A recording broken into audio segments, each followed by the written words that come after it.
asalaamaaleykum wa rahmatullah mbokki Sénégal mbokki diaspora bi maa ngi leen di ziar man la Mouhamed Lamine Diagne ci la ma dikkaat ak yéen fii ci seen émission VVTV bi di fas yéene annonce rek li nga xamante ni si mooy série bu bees bi nii waaye di si xaar seen xalaat naka ngeen ko bëggee ak fan ngeen bëgg série bi jëm côté boobu ak ndax tamit bëgg ngeen série bi ak dessin animé bi ñu koy def loolu lépp ci commentaire yi moom lay doon incha allah annonce moo nekk nii dañuy bàyyi ki nga xamante ni si mooy Aram toog sama wet nii mu présenté leen li nga xamante ci série bi ak naka lay demee bu ko defee di ngeen gën a comprendre te itam di ngeen gën a xam naka lay demee incha allah ñu xaar si seen kàddu ci li nga xamante ni si moom mooy commentaire yi bu fekkee partenaires yi bëri na rek incha allah ñu door ko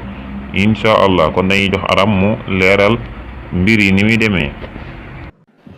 asalaamaaleykum wa rahmatullah mbokki Sénégal maa ngi leen di ziar mbokki diaspora bi di leen safoo di leen damoo rawatina yéen ñi nga xamante ni si yéen suivre seen bi di VVTV waa comme ni ko Mouhamed Lamine Diagne ci la waxee rek fas yéene nañ leen a tàmbali li nga xamante ni si mooy ab série di ko def dessin animé di ko def en wolof te itam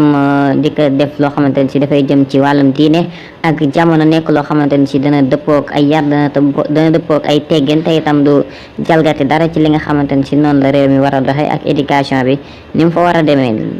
beneen bi si des nag mooy dañuy diglu seen xalaat ku si nekk joxe xalaatam ci commentaire bu ko defee incha allah rek bu fekkee vidéo animé bi tamit neex na leen ak tamit thème bi si lan ngeen bëgg mu jëm si ñu ngi leen di déglu incha allah saa yu ngeen kii rek dinañ woyal suñu liggéey ak yéen